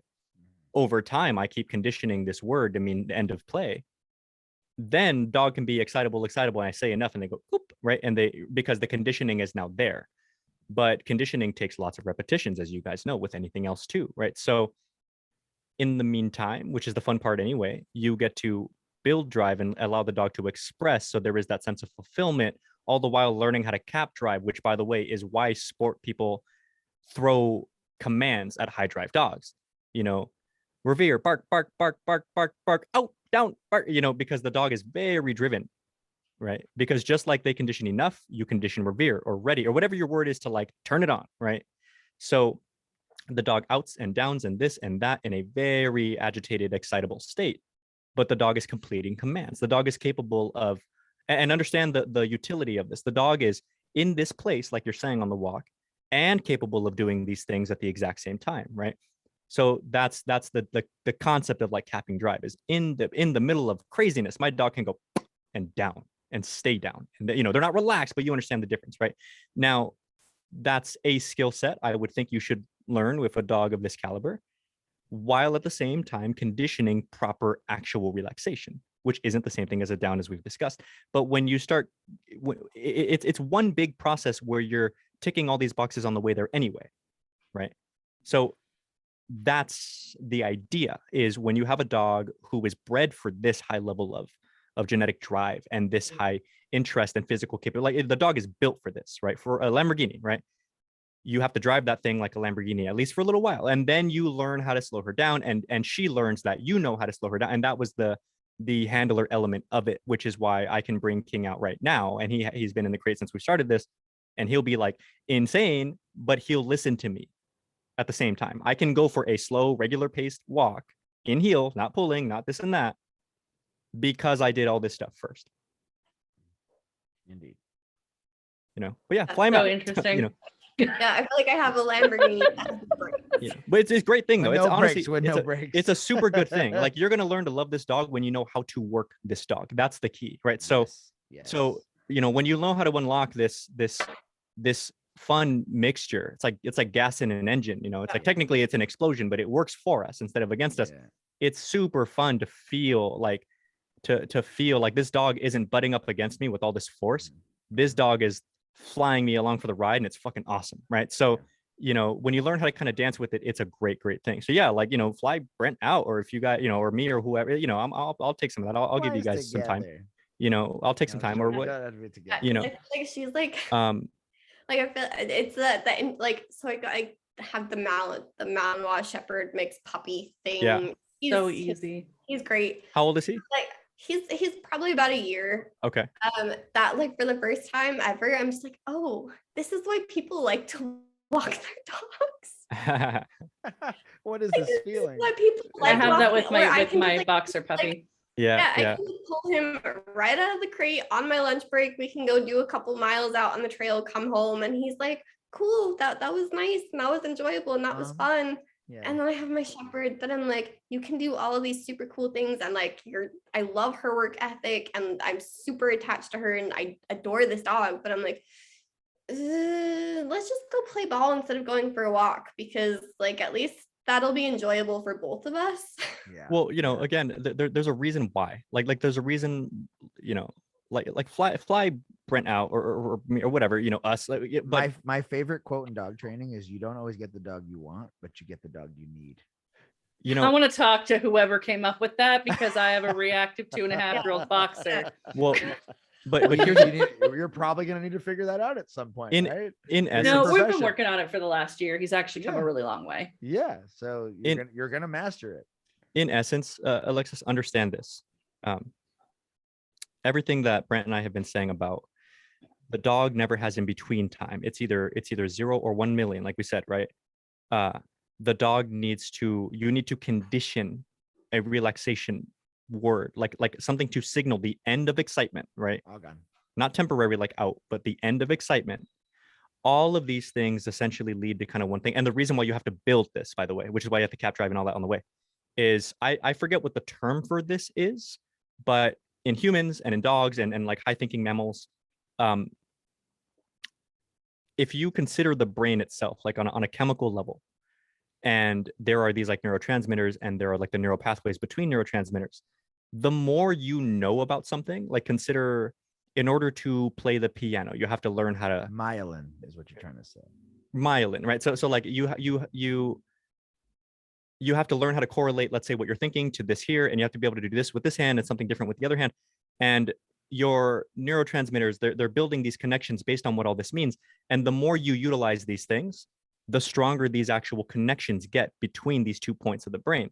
And consider these almost like a freeway, where the wider the freeway, the more traffic can go through, which is to say, if the dog doesn't know something like how to relax currently, the reason it has been so difficult for you is because the dog doesn't even know how to approximate relaxing. Everything she does is 100% chill or 100% crazy. And by playing with till she's tired and then going for walks, stuff like that, you're going to start building, mind you, they're very weak in the beginning, they're very skinny little freeways. You're going to start building new pathways in the brain, and the more you do it, the more the dog can learn. Like the more you do, the more That's you a really tie good explanation. the more you I've never tie- heard this explanation from you. Yeah. This is good. yeah, the more you tie something that you do not know, dogs included, people included. So for clients, anybody listening, the more you tie something you do not know to something you do know, you will learn it faster, because that neural pathway of what you do know is already built. There's a reason why people who play baseball get really good at golf very quickly, even though they're different as hell. Like the swing is super different, but you know enough to learn it, because the minutia, I turn my hips like this, I turn my foot like this, I do, you know. So you have to tie what the dog knows to what she does not. That's why essentially you have to teach the dog how to chill. How do you teach a dog who doesn't know how to chill how to chill? Start by letting her do what she does and excite her, and then let her biology tell her to chill. I'm fucking tired, I'm gonna chill whether I know how or not, because I have no choice, right? Then you start walking in a more relaxed heel, not a very active show heel. Just, you know, chill out, be roughly behind me ish, stop pulling me, let's go. I know you're done, I know you no longer have interest in these things because you're not starving anymore, right? The more you do it, the less you can like exhaust her while still keeping, because you're building that neural pathway, and she's slowly learning, which means now auxiliary learning is going to be easier, because now she can tie this new thing that she learned to use things she doesn't know to now the new thing she does know. And the more you learn things, the faster you can learn more on top of that thing. Yeah. Right. Yeah. Does that make sense? Yep. Yeah. No. If you pay for my ticket, I'll pay for Mariano's ticket. I- Let's go. You know, let's Deal. fucking let's do a Zoom call or something. I'll show you King. That'll be fun too. You know, but yeah, like, you know, that'll be a lot of fun. You know, I do think that there's a lot of stones you have yet to turn over with this dog. This dog doesn't sound like anything difficult. She's just a high drivey dog, you know. Yeah, no, and I don't know. Maybe German Shepherds are like my blessing and curse all in one, because like my Shepherd started me down this dog training road, and like that was not a expected thing, but it was kind of a life-saving thing. And now this one, I'm like, this dog is either gonna make me or break me as a trainer, and I'm Is work. that the one right there? That's the one right there. Yeah, that she has Oh, in This her is lap. the one that Yeah. like she seems pretty relaxed and chill, and she's actually been super ridiculously affectionate today, and No, like You're not paying attention. to all me. lovey, and what a which sweet is puppy. odd. She's cute. And I just like I get so frustrated of like her, of like, cool, like you suck to walk and this sucks all the time. Like this is always just fighting uphill. And I'm like, maybe I'm just a bad trainer and I don't know what I'm doing. And then I have like my cat that walks in a heel on a leash. Has a place So to you're a land, good trainer. and You're what a you're a saying. cat trainer. like Yeah. sit and downs. And then I have like the Malinois puppy thing that I'm just like, oh my God, you're so easy. What am I supposed to do with you? And Yeah. I like, taught that some- puppy touch and sit pretty in like 10 minutes. Yeah. Yeah, like- Drive. Genetic high levels of drive is a beautiful thing. When you learn how to play with it, you're gonna fucking love it. It's like it's intoxicating. It's crazy, but it's fun. And these dogs can be taught at least some semblance, because there are some dogs that are way more crazy than that even, right? Like we had a Mally who his name was Nuke, and the name was super accurate. And like he had zero, like, you know, he would basically work himself to death, like legit exhaustion. I'm gonna lay down and still be like ball, you know. So like, but still with good solid work, these dogs can at least find a very significant, decent, like noticeable semblance of actual relaxation, of actual like regular kind of homeostasis. I'm just chilling. I don't really need any one thing right now. I'm not constantly looking for this fix right now, right? I'm not hungry. I'm good. So that's a fun process to get to. And the process is the super best part. Like driving that Lambo is kind of fucking fun, right? So I'm super like, I'm just like, I want to figure out this dog and I want somebody to help me figure out this dog, because I think like it's gonna be huge for me, and it's just different, and it's different than what I normally deal with. And like she constantly just takes me down a lot of pegs, not even just a peg, but like I have days I wake up where I'm just like, oh my God, like I'm just gonna work a desk job for the rest of my life. I should not be a doctor. Like she completely shatters me. you're And gonna then be so And frustrated. then I just have to remember, like, hey, how many, like, at this point, how many hundreds of dogs have you worked that, like, it's just, this is not a big deal. Like, this is just a dog that's a little different, that, like, you just haven't figured out what it is that connects the dots to make it just go, like, huh, this is how it is. And funny enough, like, something so new. when I talk to J-Jack, I got this problem. Larry Crone, I got this problem. Whatever, well, whoever the fuck is we ask questions to, and they just go, this and this. Yep. And I go, fuck. And he goes, Yep. they're like, it's stupid, right? Yep. It's stupid how you just change this and this. And you're just like, fuck, you're so pissed at yourself for being a fucking idiot. But it's not that you're an idiot. It's you're too close to the situation. And when someone teaches you, just do this thing, and it makes sense. It's such a stupid little change that's why they call it stupid. It's stupid, Right. but Yeah. it's a little change. And that's what's the difference between good versus bad dog trainers. We know a lot of the little changes. What's the difference between a good mechanic and a bad mechanic? A good mechanic hears a noise and goes, could be a manifold, could be a carburetor, could be this. A bad mechanic goes, well, we got to run 100 tests on your car. I'm going to charge you for all of them because I don't know what the fuck I'm doing. Right. So that's the difference. And so the more that you ask questions like this, the more you go, I don't fucking know what to do with this dog. And the more people you run into, like me and Mariana, to be like, oh, let's figure that shit out. And like, I'll learn something, you'll learn something, we'll learn something. And boom, you're a better dog trainer. I'm a better dog trainer. We're all better dog trainers because of it. Yeah. I had to learn to do warm-ups with my dogs before I start a training session. And I couldn't figure out why I couldn't, because Gambit is the most boxer of boxers. He's pretty high drive. He's very toy focused and very food focused, and has a very hard time focusing at all. And the first thing I teach my dogs is touch. Every dog, you stick a dog in front of me, I don't care whose dog it is, I'll teach it touch. Yeah. Like it's the first thing that I teach every dog.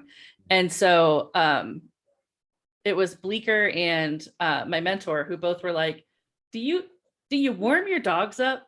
And I was like, what are you doing? What are you talking about? Yeah. Like, you know, when it's cold, you start your car, you let the engine warm up. And I'm like, yeah. It's like you take your dog out and you do like simple timing games Simple to warm them commands. up first. Right. So Get them whenever engaged, whenever I'm going to work any of my dogs, I bring them out, and the first thing we go through is touch drills. Simple. Simple. Yeah, I mean, tuning the dog in some way, shape, or form, right? Like in I Keeler felt method, so dumb. Yeah, no. In Keeler method, it's just like walking back and forth, back and forth, back and forth, right? Like, so every platform of training has a form of tuning the dog in, and once the dog's tuned in, of course they're ready to fucking work, you know. And the hard part is blurring this line between dog training exercises or drills and real life, right? Because the dog's smart enough to know, like, you got your pouch, you got your remote, you got your leash, and you're walking at a certain cadence. You're fucking training me. I get it. I know you're being trained right now, so they're on it. But then how do we blur the line when we mix up the cadence, when we don't have those tools, when we don't have that treat pouch or that remote? Does the dog still think they're accountable? Right. And that's the beauty of blurring that line between training and reality, and getting that dog to understand, no shit. So you're saying 24 hours a day, I'm accountable for shit that I've learned? Yeah, that's exactly what I'm saying. Right. And to get dogs to understand that, that's the art, because it's different from dog to dog.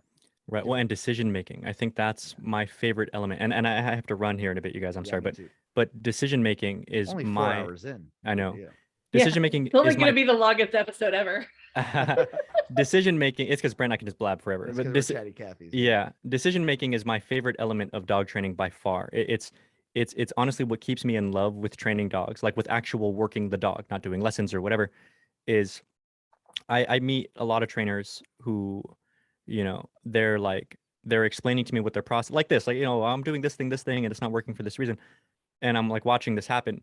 And I'm like, I see you kind of going through your like checklist, but you're not at all playing off of the dog versus utilizing your commands and your expectations and the dog's anticipation and all these principles and all these buzzwords to essentially teach dogs how to make choices, and then you learning to play off of their actual choices in a way that influences these choices.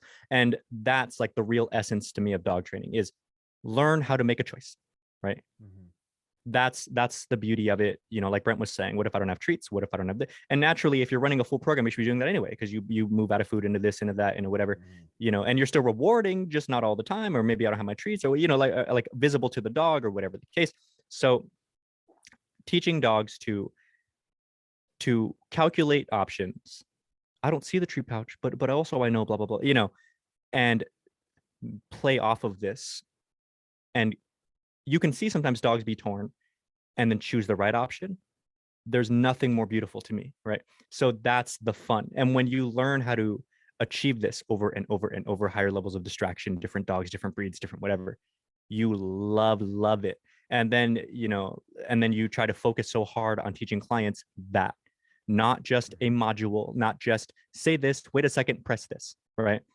How to gauge whether or not your dog is actively choosing. If they're not, gauge why this is. And and teaching, like, understanding that dogs are real living things, and they have thoughts and they have emotions, and these things pull on each other all the time. And teaching dogs to regulate emotion enough to make logical decisions that you make logical by reinforcing some and punishing others. But they still ultimately have the choice, right? Dog could lunge, it just knows if it does, XYZ is coming, right? So when they learn to make these proper decisions, and then you go on the back end and reinforce the hell out of the proper decision, that's like, that, in my opinion, is when I see dog trainers, I'm like, okay, this person like knows what they're doing. It's that's where the real beauty of working dogs and building relationships as a handler lies. I feel like it's super interesting now that I have more than one dog to watch those differences between dogs as well. Yep. So like I have like Ramses, the Malinois, that like he started out super challenging with the cat, where like he just was way too interested, wanted to chase her. Now like he gets off of place and she corrects him and he goes back to place. And that's been a lot of like me intervening and advocating for the cat and doing a lot of work on that. And now it's really cool to see like his thought process of like, I can still see him like get excited and a little over aroused by it, but then like he thinks it through and he's like, no, like I get more if I do this than this. Learn to love that 10 times more than you currently do. Learn to love, so love, cool. love that, like learn to really appreciate what the dog is doing here. He has an urge. He wants to do a thing. He chose to listen to you. Yep. How amazing is that when you really think about it, right? An animal with totally different drives than you, totally different expectations and understandings of the world than you, and they chose the option that you've built by making it make sense to them. Like I really have to go, so I'm super sorry. So I'm gonna leave you guys with this. Like, one of my favorite things that I tell my trainers and my clients is you can push dogs pretty far. You can pull them a lot farther. So like when I make it make sense to the dog, you get amazing stuff out of them, you know, and that you have to learn to love that decision making. It's fucking, mwah, you know. Yeah. So it's been so much fun, you guys. I have to run. Okay. All right, thank you. Let's do this Later, again. alligator. See you, Brent. Later, bud. Bye, guys. Bye. So should we stay on for another hour or what? No, I gotta feed I'm my joking. dogs. They're already No, I'm like 3 joking. hours past dinner time. I know. It's my dinner time. It was a pleasure talking to you, ladies. Should we Thank do you an guys outro, for or- coming on. We really appreciate it. No, it's my pleasure. It was lots of fun, and yeah, it's cool. It's cool getting people to ask us questions because we always ask other people questions. So that's cool. We like that. We're And glad you guys came on. yeah. and Well, if you're- we'll put